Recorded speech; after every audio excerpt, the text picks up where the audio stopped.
Okay, we talked about the balance sheet, which basically tells you what you own or who owns your stuff. Now we got to figure out how much money do I make? And so that's called the income statement. And the income statement is basically a statement that tells you about your income. Okay? And the top of the income statement is something called sales, which people also call revenue. And that's called the top line. That's accounting nerd speak for top line. That's sales. And when they say, what is the bottom line? That means what is net income, which is at the very bottom of your income statement, which is why they call it the bottom line. Okay. So in our hypothetical corny example that I created, the Banana Watch Corporation, we've sold 1,000 watches. So look at the sales line there, okay? We sold 1,000 watches at $300 each. That's $300,000 in sales or revenue, same thing. The cost to make those watches we sold is about $200 each. So $200 times 1,000 watches is 200 grand. So sales minus the cost of goods sold, or COGS, sales minus the cost of goods sold is 300 grand minus 200 grand. And that's 100 grand. And that's called gross profit.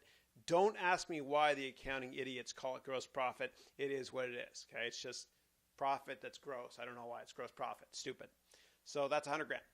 And then below that, we have all these other expenses, and those are called operating expenses, or the cost to operate our business. And they're, sales and marketing, S&M, R&D, research and development, and also other expenses like G&A or just general expenses. And then you've got something called depreciation, and this is messed up, man. But you're allowed to deduct the cost or the amount you used your machine or car each month. Okay, and that's how much it depreciates, like wear and tear. What is the wear and tear on your car?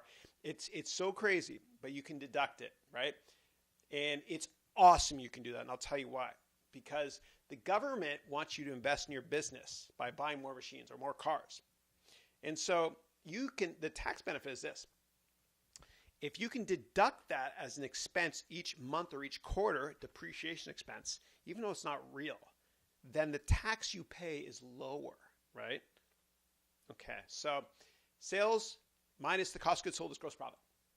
Gross profit minus the cost to operate your business, like sales, marketing, general expenses, R&D, depreciation. That equals something called operating profit, or earnings before interest and taxes, or EBIT, E-B-I-T, earnings before interest and taxes. And you're saying, why the hell do I have to know about earnings before interest and taxes, Chris? Why don't you just go to the bottom line? Go to net income. Well, you can't.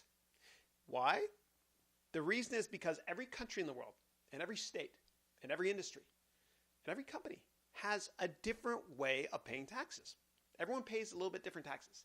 Just like you pay different tax than somebody else does in your class or in your company. I pay different taxes than my neighbor. My parents pay different taxes than me. Why do I mention this? Why is it important? Because it's not apples to apples for me to compare the Banana Watch company to a company in Switzerland, for example, where they make inferior watches to our Banana Watch, right? And so in Switzerland, they have a different tax and interest rate structure. And so investors in our Banana Watch company want to understand how our company compares financials-wide to the inferior Swiss watches. I'm just joking. If anybody's Swiss watching this, Banana Watch sucks. Okay, so that's how you do it. You look at operating profit, or earnings before interest and taxes. Okay, and then what happens is that's called the line, right? It's accounting nerd speak. Don't ask me why. And below that line, you have below the line items, right? So below the line items are interest and taxes, which again are different for every company. And the bottom line is net income. That's why an income statement is set up that way. Okay, so so the way it works again is you've got sales at the top. Let's call that A, which is the total of stuff we sold, and then you've got expenses. We'll call that B, which is expenses are rent, wear and tear, marketing expenses, interest, taxes, whatever. So that's B. A minus B is equal to net income. Okay, that's it. That's all it is, okay? It's pretty simplistic, right? But it's not more complicated than that. That's all it is. And so you might ask yourself, okay, Chris, that's pretty cool. So I've got 30 grand in net income. Obviously, Chris, that means I have 30 grand more in my pocket than before. No, it doesn't. It doesn't. Your cash balance is not going to increase by 30 grand. Why? Why? Because you had non-cash items. Okay. Remember depreciation. That you got a benefit there, right? We got to deduct that. We wanted depreciation on our income statement so that our earnings were less, we pay less taxes. It's a beautiful thing, right? But we need one more financial statement, and this is the last one I'll ever bring up, I promise, right? And this statement is going to tell you what the real cash balance is in your pocket, because net income's a lie, right? And so cash is king, okay? I rule, that little icon there. So we need a third statement. This is the last statement. It's called the cash flow statement, right? Because it's a measure of what cash flow really is. So we're not getting 30 grand more in our pocket. We're getting something else. Let's figure out what that something else is. Okay, so we start with net income at the top of our cash flow statement, right? And then we're going to add back the increase in depreciation, right? Because that cash didn't really leave our pocket, right? We got that benefit from not paying taxes on it. So woohoo, we're up to 32 grand. But hold on a second. On our balance sheet, in the current assets section, there's something called accounts receivable, and that's going to hurt our cash balance. Say what? Well, when you sell something, like we sell our banana watches, we either sell them for cash or we sell them and people pay with their credit cards, right? Why? Because they just want to pay for it later, right? And so that's called accounts receivable. We haven't received that cash yet, so we got to deduct that, okay? So, and then what happened was we actually owed some of our partners money, right? So, we bought a lot of supplies for our watches from a company that makes really cool sapphire crystal, and the sapphire crystal is actually the watch face on our banana watch, right? And so we got 20 grand worth of material, sapphire crystals, but we haven't paid for it yet. That's called accounts payable, right? And so we get 20 grand benefit temporarily here, right? So our net cash flow from operations is 42 grand. Okay, and you can see the math there in front of you. And so let me just do a little side topic before moving on here. Everybody in business that you do business with thinks of you like you're a bank. And everybody we do business with, we think of them like a bank. What the hell does that mean, Chris? Well, hear me out here. You always want to pay back your debts as late as you can, as long as you don't incur penalties or pay interest expenses.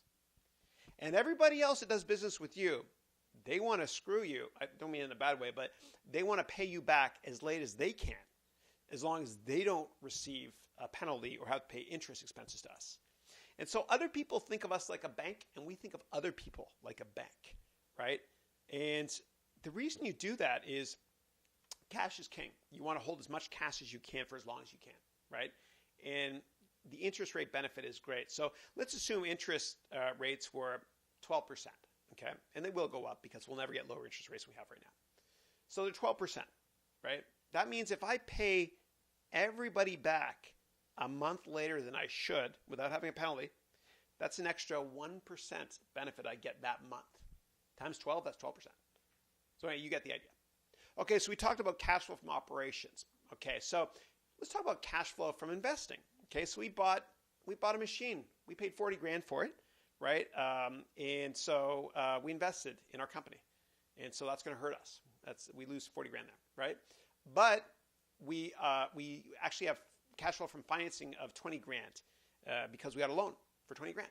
So that's more cash in our pocket, right? It's not a good thing. It's just more cash for now, right? So if we net all that stuff up, and that's a $22,000 increase, not a $30,000 increase, okay? And so our beginning bank balance for cash from our balance sheet before was 60 grand, and now our ending cash balance is 82 grand, okay? So last little thing I'll say about these financial statements is all three of them are related, right? How are they related? What is the common element or the link between all three of them? Well, this is a little bit small for you to see this image, but let's just talk about the links. Okay, so net income from your cash flow statement, which is at the top of your cash flow statement, comes from the bottom line or the bottom of your income statement, okay? The link between the balance sheet and the cash flow statements is as follows.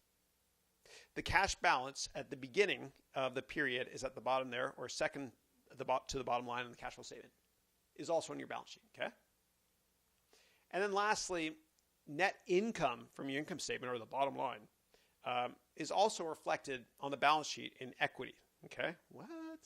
Well, your net income each month or loss gets reflected in equity. Okay, it just is what it is. Do I want you to understand that? No. Do I want you to create financial statements from scratch ever? No. Whoa. What is this, Chris? Well, this is a modern course, and you don't need to do those financial statements yourself anymore, right? It's a waste of time. It's a waste of time because software does that for us now, okay? And so take a look at the chart there. The x-axis is time. The y-axis is the size of the firm, small firm, medium firm, too big firm. And I've started a couple of companies, and I've used QuickBooks for all my accounting stuff, and it is awesome, okay? It is awesome. How does it work? You do two things. It asks you for cash in and cash out. And so you input all that stuff into QuickBooks. Or if you don't use cash, you use credit cards and everything, which I do, you get all your credit card statements and your bank account statements linked directly, electronically to QuickBooks. You enter in nothing, okay? It's awesome. And then what you can do is you can go up to the menu in QuickBooks and say, build an income statement for me, or build a cash flow statement, or build a balance sheet for me, right? And then what happens is it sends it directly to your accountant, and your accountant takes care of your taxes for you. It's so amazing. Or what I also did was I had employees, and I would pay my employees automatically using QuickBooks, right? It would send money to their bank account from my bank account. And it's so awesome, QuickBooks, because it actually sends state, local, and federal taxes directly to those government agencies for payroll. And it sends all the tax statements related to payroll to all those agencies directly for you. So you don't have to worry about it at all. It's amazing, right? So, and then what happens is when your company gets bigger, say you're in year 5 and you have, 200 employees, 300 employees, you're too big to use QuickBooks, right? So you're going to graduate, right? You're going to move up in the world to NetSuite. And think of NetSuite as Microsoft Office for the whole company in the cloud. So just like you have Word, Excel, PowerPoint, NetSuite, you've got accounting stuff, human resources stuff, inventory management or procurement stuff, manufacturing stuff, and they all talk to each other, okay? And then when you get really big and too big, and the firm shouldn't be that big, because big firms can't really grow a lot of large numbers, then you graduate to something called SAP, which is a big German software company, which makes very robust ERP or enterprise resource planning software products. Oracle makes that stuff too. So all that stuff I just taught you, it's important to kind of understand high level what an income statement is, what a balance sheet is, what a cash flow statement is. Do I want you to create them all from scratch over and over again for the rest of your life? No, because software does it for you, okay? Go to QuickBooks Online and check it out if you want a free demo. It's pretty cool. Okay, so let's talk quickly about financial ratios, okay? And I want you to understand financial ratios. I don't want you to memorize them, right? Again, I was very honest with you. The first time I took accounting, I got a D because I didn't understand financial ratios. I memorized them, right? Hopefully this isn't boring for you. This year, thousands of men will die from stubbornness. No, we won't. Sorry, I'm trying to break it up, make it funny. When I teach the business school classes I teach, and I actually have a lot of videos in between and jazz it up to make it fun. You can always pause me and never come back to me again. My students are stuck, though. Okay, so why do we care about financial ratios? Well, there's 3 reasons. Remember the power of 3? All right, number 1, we care about financial ratios so that equity investors can decide to invest or assess the investment performance of our firm. Right? How are we doing? How is our debt structure? Do we have too much debt? Is our revenue growth good enough? Right? That sort of thing. Number 2, the second reason that ratios matter or are relevant is so that lenders can decide to lend, or they can assess how their loan performance is doing with us. More on that in a minute, okay? And the last one is so that business owners can track performance. How's our banana watch company doing? Is our inventory too much? Are we selling as many watches as we thought we would? Whatever. Okay, so ratios don't really matter much until the B round, okay? Because early on you don't have much stuff to sell anyway, okay? All right, so the only ratio that matters early on for a company is the cash burn ratio. Cash is king. And startups are analyzed on a monthly basis on their burn rate, their cash burn rate. How much cash are they burning, per month early on? right? And early on, it's your friends or family that might give you money, and then the first venture capital firm, and then, God forbid, a bank, but you might have something early on. I hope you don't. And then a venture capital firm, number 2, will lead your B round.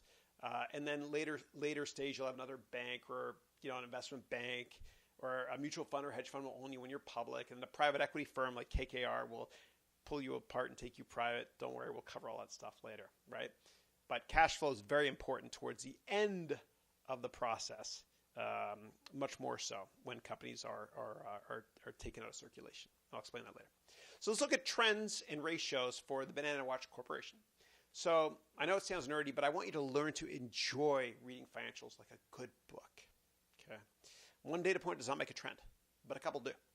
And I want you to look for patterns. Okay. It's actually fun in the financial statements.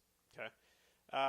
So these are a bunch of red flags here, right? So sales growth, we can see here from our income statement.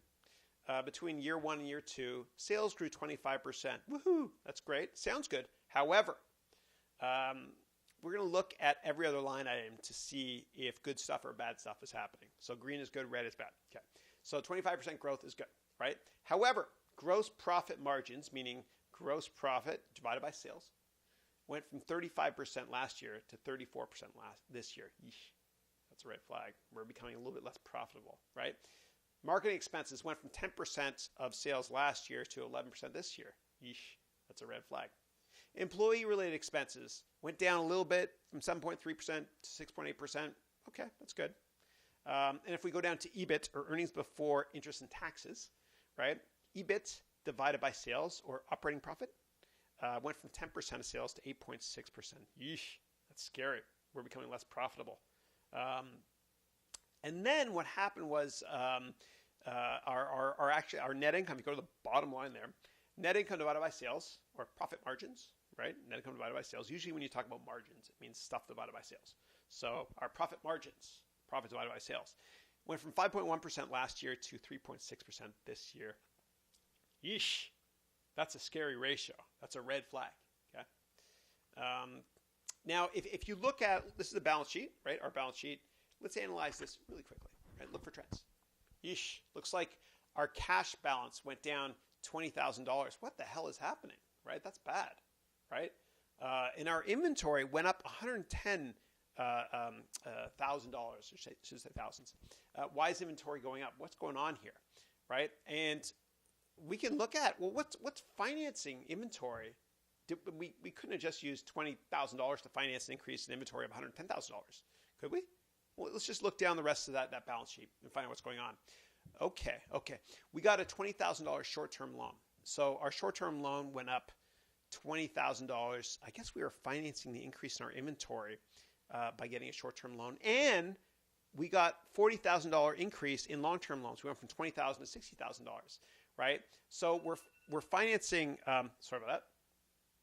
We're financing our inventory by getting loans, right? That's kind of scary, right? So something is off here. And so the link between the income statement and the cash flow statement between the balance sheet and the income statement, you see that little link logo. My kids play this game called Zelda. That character's name's Link. We can see that link is there. We had $30,000 more on our income statement, which is not cash though, as we know. So when cash is declining, this is a deadly red flag. Cash is king. So most companies go belly up because they run out of cash. You got to monitor cash closely when you look at financial statement analysis.